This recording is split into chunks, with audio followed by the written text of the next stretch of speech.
ನೀವೆಲ್ಲರೂ ಎಷ್ಟೋ ಸತಿ ಕಳೆದ 5 ವರ್ಷದಲ್ಲಿ ಶಾಂತಿ ಪಾರ್ಕಿಗೆ ಬಂದಿದ್ದೀನಿ. ಪ್ರತಿ ಬಾರಿನೂ ಬಿಜೆಪಿಗೆ ನಮ್ಮ ಅಭ್ಯರ್ಥಿಗಳಿಗೆ ಬಹಳ ತುಂಬು ಮನಸ್ಸಿಂದ ನೀವೆಲ್ಲರೂ ಯಾವಾಗಲೂ ಆಶೀರ್ವಾದ ಮಾಡಿದ್ದೀರಿ. ನಮ್ಮನ್ನ ಗೆಲ್ಸೋದ್ರ ಜೊತೆಗೆ ನಮ್ಗಳ ಹತ್ರ ಕೆಲಸ ಮಾಡಿಸ್ಕೊಳ್ಳೋದು ಹೇಗೆ ಅಂತ ಕೂಡ ನಿಮಗೆ ಗೊತ್ತು. ಈಗಾಗ ನಾವು ಬರೋದಕ್ಕಿಂತ ಮುಂಚೆ ರಾಮಮೂರ್ತಿ ಅವರಿಗೆ ಬಹುಶಃ ನೀವು ಇಷ್ಟು ಉದ್ದ ಲಿಸ್ಟ್ ಕೊಟ್ಟು ಏನೇನೆಲ್ಲ ಕೆಲಸ ಕಾರ್ಯಗಳಾಗಬೇಕು ಅನ್ನೋದನ್ನೆಲ್ಲ ಹೇಳಿ ಮಾಡಿಸ್ಕೊಳ್ತಿದ್ದೀರಿ. ಕಳೆದ 5-6 ತಿಂಗಳಲ್ಲಿ ನೀವು ಜಯನಗರದಲ್ಲಿ ಬಿಜೆಪಿ ಶಾಸಕರು ಬಂದ ಮೇಲೆ ಏನೇನೆಲ್ಲ ವ್ಯತ್ಯಾಸ ಆಗತ್ತೆ ಅಂತ ನೀವಾಗಲೇ ನೋಡ್ತಾ ಇದ್ದೀರಾ.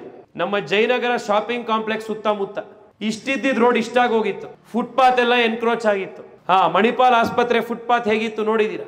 ಎಲ್ಲಿಂದ ಬಂದ್ ಅಂಗಡಿ ಹಾಕೋರು ನೋಡಿದೀರಾ? ಯಾರು ಬಿಸ್ನೆಸ್ ಮಾಡ್ತಾ ಇದ್ರು ನೋಡಿದೀರಾ? ಸಂಜೆ ಹೊತ್ತು ನಮ್ಮ ಹೆಣ್ಮಕ್ಳು ಓಡಾಡಕ್ಕೆ ಆಗದೇ ಇರುವಂತ ಸ್ಥಿತಿಯಲ್ಲಿ ಇವತ್ತು ಆ ಎಲ್ಲಾ ಜಾಗಗಳಲ್ಲಿ ಇದ್ದಂತ ಇಲ್ಲೀಗಲ್ ಅಂಗಡಿಗಳನ್ನೆಲ್ಲದನ್ನು ಎನ್ಕ್ರೋಚ್ಮೆಂಟ್ ಗಳನ್ನ ತೆರೆಸಿ ಇವತ್ತು ಕ್ಲೀನ್ ಆಗಿ ಫುಟ್ಪಾತ್ ಗಳನ್ನ ಮತ್ತೆ ರಸ್ತೆಗಳನ್ನ ಇವತ್ತು ನಾವು ಮಾಡಿದ್ರೆ ಅದಕ್ಕೆ ರಾಮಮೂರ್ತಿ ಅವರು ಕಾರಣ. ನಮ್ಮ ಆಫೀಸ್ ರೋಡಿಗೆ 11th ಮೇನ್ ರೋಡ್ ಅದು. ನಮ್ಮ ಆಫೀಸ್ ಇದೆ ಆ ರೋಡಲ್ಲಿ ಅಂತಾನೆ ನಮಗೆ ಕಷ್ಟ ಕೊಟ್ಟಿದ್ರು ಹಿಂದೆ ಶಾಸಕರು. ನಮ್ಮ ಆಫೀಸ್ ರೋಡಿಗೆ ಬರೋರಿಗೆ ತೊಂದರೆ ಆಗ್ಬೇಕು ಅಂತ ನಾನು ಸುಮಾರು 3.5 ವರ್ಷ ಕಾದೆ. ನಮ್ಮ ಶಾಸಕರು ಬರಬೇಕು, ಅದಾದ್ಮೇಲೆ ಅದಕ್ಕೆ ಕಾಯಕಲ್ಪ ಆಗಬೇಕು ಅಂತ. ಚುನಾವಣೆ ಆಗಿ ಗೆದ್ದು ಮಾರನೇ ದಿನಾನೇ ನಾವು ಮಾಡಿದಂತ ಮೊದಲ ಕೆಲಸ ಏನು ಅಂತಂದ್ರೆ 11th ಮೇನ್ ರೋಡ್ ನಲ್ಲಿ BWSSB ಕಾಮಗಾರಿ ಮತ್ತೆ ಅದರ ಆಸ್ಫಾಲ್ಟಿಂಗ್ ಕೆಲಸ ಪ್ರಾರಂಭ ಮಾಡಿದ್ದು ರಾಮಮೂರ್ತಿ. ಇದನ್ನ ನಾನು ಯಾಕೆ ಉಲ್ಲೇಖ ಮಾಡ್ತಾ ಇದ್ದೀನಿ ಅಂತಂದ್ರೆ ಬಿಜೆಪಿ ಅಂತಂದ್ರೆ ಪ್ರಧಾನ ಮಂತ್ರಿಗಳಿಂದ ಪ್ರಾರಂಭ ಆಗಿ ನಮ್ಮ ಕಾರ್ಪೊರೇಟರ್ ವರೆಗೂ ಕೂಡ ಒಂದು ವರ್ಕಿಂಗ್ ಕಲ್ಚರ್ ಬೇರೆ ರೀತಿ ಇರುತ್ತೆ, ಅಕೌಂಟಬಿಲಿಟಿ ಬೇರೆ ರೀತಿ ಇರುತ್ತೆ. ಇದು ಬಿಜೆಪಿಯ ಕಮಿಟ್ಮೆಂಟ್. ಇವತ್ತು ನಾನು ನಿಮ್ಮೆಲ್ಲರಲ್ಲೂ ರಿಕ್ವೆಸ್ಟ್ ಮಾಡುವಂಥದ್ದು 2-3 ವಿಷಯ ಮಾತ್ರ. ಇದು ದೇಶದ ಚುನಾವಣೆ, ಇದು ಮುನ್ಸಿಪಾಲಿಟಿ ಚುನಾವಣೆ ಅಲ್ಲ, ಕಾರ್ಪೊರೇಷನ್ ಚುನಾವಣೆ ಅಲ್ಲ, ರಾಜ್ಯದ ಮುಖ್ಯಮಂತ್ರಿನ ಆಯ್ಕೆ ಮಾಡುವಂತ ಚುನಾವಣೆ ಅಲ್ಲ. The ramifications of this elections are very serious. ಮುಂದಿನ 5 ವರ್ಷಗಳ ಕಾಲ ದೇಶದ ನಾಯಕ ಯಾರಿರಬೇಕು ಅನ್ನುವಂಥದ್ದು ನಿರ್ಧಾರ ಮಾಡ್ತಾ ಇರುವಂಥದ್ದು ಈ ಚುನಾವಣೆ. ಕಳೆದ 10 ವರ್ಷದಲ್ಲಿ ಮೋದಿ ಅವರ ನೇತೃತ್ವದಲ್ಲಿ ದೇಶ ಯಾವ ರೀತಿ ಮುಂದುವರೆದಿದೆ ಅನ್ನೋದು ನಾವೆಲ್ಲರೂ ಕೂಡ ನೋಡಿದ್ದೀವಿ. 10 ತಿಂಗಳಲ್ಲಿ ರಾಜ್ಯ ಯಾವ ರೀತಿ ಅಧೋಗತಿಗಿಳಿದಿದೆ ಅಂತ ಕೂಡ ನಾವು ನೋಡಿದ್ದೀವಿ. ಕಳೆದ 10 ವರ್ಷದಲ್ಲಿ ನರೇಂದ್ರ ಮೋದಿ ಸರ್ಕಾರ ಕರ್ನಾಟಕಕ್ಕೆ 3 ಲಕ್ಷ ಕೋಟಿ ರೂಪಾಯಿಗಳು ಅನುದಾನ ಕರ್ನಾಟಕಕ್ಕೆ ಕೊಟ್ಟಿದೆ. 3 lakh crore rupees. ಇದನ್ನೇ ನೀವು ಕಾಂಗ್ರೆಸ್ನ 10 ವರ್ಷ ಕಂಪೇರ್ ಮಾಡಿ.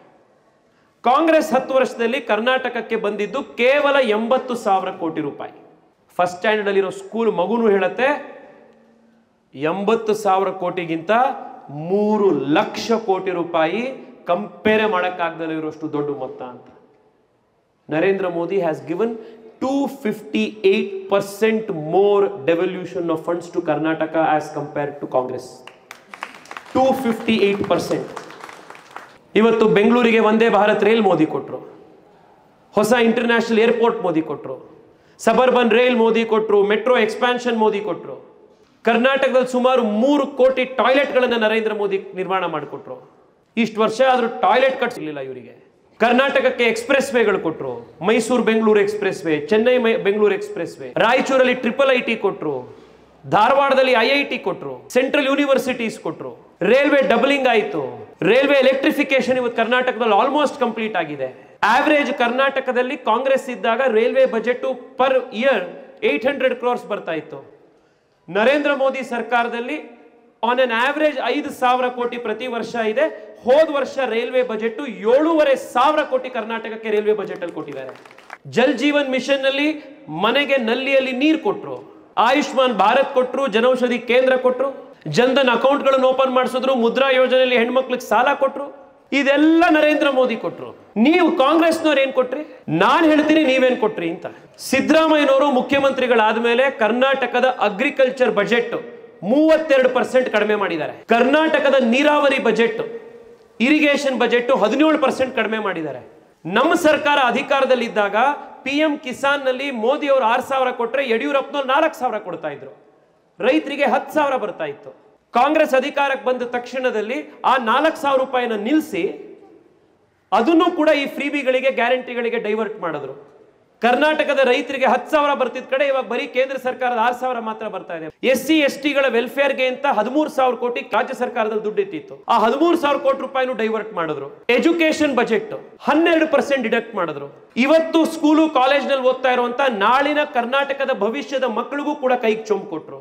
ಆನ್ ಅನ್ ಆವರೇಜ್ ಎಲ್ಲಾ ರಾಜ್ಯಗಳು ಕೂಡ ಅರ್ಬನ್ ಡೆವಲಪ್ಮೆಂಟ್ಗೆ ಅಂತ ಸ್ಪೆಂಡ್ ಮಾಡುವಂತದ್ದು around 4% of the States budget. ಕರ್ನಾಟಕದಲ್ಲೂ ಕೂಡ 4% ನಾವು ಬೆಂಗಳೂರು ಅಭಿವೃದ್ಧಿಗೆ ಅಂತ, ಅರ್ಬನ್ ಡೆವಲಪ್ಮೆಂಟ್ಗೆ ಅಂತ ಸ್ಪೆಂಡ್ ಮಾಡ್ತಾ ಇತ್ತು. ರಾಜ್ಯದಲ್ಲಿ ಕಾಂಗ್ರೆಸ್ ಅಧಿಕಾರಕ್ಕೆ ಬಂದ ಮೇಲೆ ಈ 4% ಕಡಿಮೆ ಮಾಡಿ 0.6% ಇಳಿಸಿದ್ದಾರೆ. ಇವತ್ತು MLA ಗಳ ಹತ್ರ ನೀವು ಹೋಗಿ ಗುಂಡಿ ಸರಿ ಇಲ್ಲ, ರಸ್ತೆ ಗುಂಡಿ ಬಿದ್ದಿದೆ, ನೀರ್ ಪ್ರಾಬ್ಲಮ್ ಇದೆ, ಇನ್ನೊಂದಿದೆ, ಬೆಂಗಳೂರಿಗೆ ಇಲ್ಲೊಂದು ಫ್ಲೈಓವರ್ ಹಾಕಿಸ್ಕೊಡಿ ಅಂತಂದ್ರೆ ಯಾರ ಹತ್ರನೂ ದುಡ್ಡಿಲ್ಲ ಅಂತಂದ್ರೆ ಕಾರಣ ಯಾಕೆ ಅಂತಂದ್ರೆ ಬೆಂಗಳೂರಿನ ದುಡ್ಡನ್ನು ಕೂಡ ಕಿತ್ಕೊಂಡು ಇವರು ಈ ರೀತಿ ಮೈಂಡ್ಲೆಸ್ ಆಗಿ ಸ್ಪೆಂಡ್ ಮಾಡ್ತಾ ಇದ್ದಾರೆ. ಇವ್ರು 200 ಯೂನಿಟ್ ಫ್ರೀ ಎಲೆಕ್ಟ್ರಿಸಿಟಿ ಕೊಡ್ತೀವಿ ಅಂದ್ರು. 200 ಯೂನಿಟ್ ಫ್ರೀ ಎಲೆಕ್ಟ್ರಿಸಿಟಿ ಕೊಟ್ಟು 4 ರೂಪಾಯಿ ಯೂನಿಟ್ ಇದ್ದಿದ್ದು ಎಲೆಕ್ಟ್ರಿಸಿಟಿನ ಇವಾಗ 9 ರೂಪಾಯಿ 9.5 ರೂಪಾಯಿಗೆ ಏರಿಸಿದ್ದಾರೆ. ಮುಂಚೆ 500 ರೂಪಾಯಿ ಇವತ್ತು ನಿಮಗೆ ಬಿಲ್ ಬರ್ತಾ ಇತ್ತು ಅಂದ್ರೆ ಇವತ್ತು 2,500, 2,500, 3,000 ಬಿಲ್ ಬರ್ತಾ ಇದೆ. ಯಾರಿಗೆ ಇದನ್ನ ಫೂಲ್ ಮಾಡಕ್ ಕೊಟ್ಟಿದ್ದಾರೆ? ನೀವು ಕಂಪೇರ್ ಮಾಡಿದಾರ 2 ಮಾಡೆಲ್ಸ್ ಆಫ್ ಎಂಪವರ್ಮೆಂಟ್. ಇಲ್ಲಿ ಕಾಂಗ್ರೆಸ್ನವ್ರು ಹೇಳಿದ್ರು ನಾವು ನಿಮಗೆ 200 ಯೂನಿಟ್ ಫ್ರೀ ಮನೆ ಕೊಡ್ತೀವಿ, ಪ್ರತಿ ಮನೆಗೂ 200 ಯೂನಿಟ್ ಫ್ರೀ ಎಲೆಕ್ಟ್ರಿಸಿಟಿ ಕೊಡ್ತೀವಿ. ಈ ಫ್ರೀ ಎಲೆಕ್ಟ್ರಿಸಿಟಿ ಪ್ರತಿ ಮನೆಗೆ 200 ಯೂನಿಟ್ ಕೊಡಬೇಕು ಅಂತಂದ್ರೆ ಈ 200 ಯೂನಿಟ್ಗೆ ಸರ್ಕಾರ ಸಬ್ಸಿಡೈಸ್ ಮಾಡಬೇಕು. ಈ ಡಿಸ್ಟ್ರಿಬ್ಯೂಷನ್ ಕಂಪನಿ ಲಾಸ್ ಹೋಗುತ್ತೆ. ಆ ಡಿಸ್ಟ್ರಿಬ್ಯೂಷನ್ ಕಂಪನಿ ಲಾಸ್ ಅನ್ನ ಸರ್ಕಾರನೇ ಭರಿಸಬೇಕು. ಅದಕ್ಕೆ ಅಡಿಷನಲ್ ಸಾಲ ತಗೊಳ್ಬೇಕು, ಇಲ್ಲ ಬೇರೆ ಕಡೆ ಡೆವಲಪ್ಮೆಂಟ್ಗೆ ಇಟ್ಕೊಂಡಂತ ದುಡ್ಡನ್ನ ಇಲ್ಲಿಗೆ ನೀವು ಡೈವರ್ಟ್ ಮಾಡಬೇಕು. ಅದ್ರ ಜೊತೆಗೆ ಆ ಒಂದು ಲಾಸ್ ಅನ್ನ ಕವರ್ ಅಪ್ ಮಾಡ್ಕೊಳ್ಳೋಕೋಸ್ಕರ ಕ್ರಾಸ್ ಸಬ್ಸಿಡಿ ಮಾಡೆಲ್ ತಂದು 4 ರೂಪಾಯಿ ಇದ್ದಿದ್ದು ಯೂನಿಟ್ ಅನ್ನ ನೀವು 9 ರೂಪಾಯಿಗೆ ಏರಿಸಬೇಕು. ಬೇಸಿಕ್ ಎಕನಾಮಿಕ್ಸ್ ಇದು. ಇದರಲ್ಲಿ ನಿಮಗೆ 200 ಯೂನಿಟ್ ಫ್ರೀ ಸಿಗ್ತಾ ಇರೋನ್ಗೂ ಲಾಸು, ರಾಜ್ಯದ ಸರ್ಕಾರಕ್ಕೂ ಲಾಸು, ಡಿಸ್ಟ್ರಿಬ್ಯೂಷನ್ ಕಂಪನಿಗೂ ಲಾಸು, ಲಾಸ್ ಎಲ್ಲ ಒಂದು ಸ್ತರದಲ್ಲೂ. ಅದೇ ಮೋದಿ ಅವರು ಇವತ್ತು ಹೇಳಿದ್ದಾರೆ, ನಾನು ಪ್ರಧಾನ ಮಂತ್ರಿ ಸೂರ್ಯ ಘರ್ ಯೋಜನೆ ಅಂತ ತರ್ತೀನಿ ಅಂತ. ಪ್ರತಿ ಮನೆಗೂ ಕೂಡ ರೂಫ್ ಟಾಪ್ ಸೋಲಾರ್ ಹಾಕೋದಕ್ಕೆ ನಾವು ಸಬ್ಸಿಡಿ ಕೊಟ್ಟು ರೂಫ್ ಟಾಪ್ ಸೋಲಾರ್ ಹಾಕಿಸ್ತೀವಿ. ನೀವು ನಿಮ್ಮ ಮನೆಯಲ್ಲೇನೆ ನೀವು ಸೋಲಾರ್ ಸೆಲ್ಸ್ ಅನ್ನು ಉಪಯೋಗಿಸಿಕೊಂಡು ನೀವು ಎಲೆಕ್ಟ್ರಿಸಿಟಿ ಜನರೇಟ್ ಮಾಡಿ. ಅಪ್ ಟು 300 ಯೂನಿಟ್ಸ್ ನಿಮ್ಮ ಮನೆಗೆ ಫ್ರೀ. ಅದ್ರ ಮೇಲೆ ಏನ್ ಜನರೇಟ್ ಮಾಡ್ತೀರಾ ಅದನ್ನ ಸರ್ಕಾರ ಕೊಂಡ್ಕೊಳ್ಳುತ್ತೆ, ನಿಮಗೆ ವಾಪಸ್ ದುಡ್ಡು ಕೊಡುತ್ತೆ. ಇದರಲ್ಲಿ ಸರ್ಕಾರಕ್ಕೂ ಲಾಸ್ ಇಲ್ಲ. ಮನೆ ಮೇಲೆ ಹಾಕಿರುವಂತ ಸೋಲಾರ್ ಯಾರು ಹಾಕಿದಾನೆ ಅವನಿಗೆ ವಿತ್ 300 ಯೂನಿಟ್ ಎಲೆಕ್ಟ್ರಿಸಿಟಿ ಫ್ರೀ ಆಗೋದ್ರ ಜೊತೆಗೆ ಅವನಿಗೆ ದುಡ್ಡು ಕೂಡ ಅವನು ಅರ್ನ್ ಮಾಡ್ತಾ ಇದ್ದಾನೆ. ಒಂದ್ ಕಡೆ 3 ಕಡೆ ಲಾಸ್, ಇನ್ನೊಂದ್ ಕಡೆ ವಿನ್. ಇದು ನರೇಂದ್ರ ಮೋದಿಯ ಎಂಪವರ್ಮೆಂಟ್ ಮಾಡೆಲ್ ಆಫ್ ಪಾಲಿಟಿಕ್ಸ್. ಈ ವ್ಯತ್ಯಾಸ ನಾವು ಇವತ್ತು ಜನಕ್ಕೆ ಎಕ್ಸ್ಪ್ಲೈನ್ ಮಾಡಿ ಹೇಳಿ ಲಾಂಗ್ ಟರ್ಮ್ ನಲ್ಲಿ ದೇಶಕ್ಕೆ ಯಾವ್ದು ಒಳ್ಳೇದು ಅನ್ನೋದನ್ನ ನಾವು ಎಕ್ಸ್ಪ್ಲೈನ್ ಮಾಡಬೇಕಾಗಿರುವಂತ ಜವಾಬ್ದಾರಿ ನಮ್ಮೆಲ್ಲರ ಮೇಲಿದೆ. ನಾನು ನಿಮ್ಮಲ್ಲಿ ಕಡೆಯದಾಗ ರಿಕ್ವೆಸ್ಟ್ ಮಾಡೋದು ಇಷ್ಟೇನೆ, ಶಾಂತಿ ಪಾರ್ಕ್ ನ ಮತದಾರರಿಗೆ ಬಿಜೆಪಿಗೆ ಯಾಕೆ ವೋಟ್ ಹಾಕಬೇಕು, ಮೋದಿ ಅವರಿಗೆ ಯಾಕೆ ವೋಟ್ ಹಾಕಬೇಕು ಇದನ್ನ ಎಕ್ಸ್ಪ್ಲೈನ್ ಮಾಡೋ ಅವಶ್ಯಕತೆ ಇಲ್ಲ.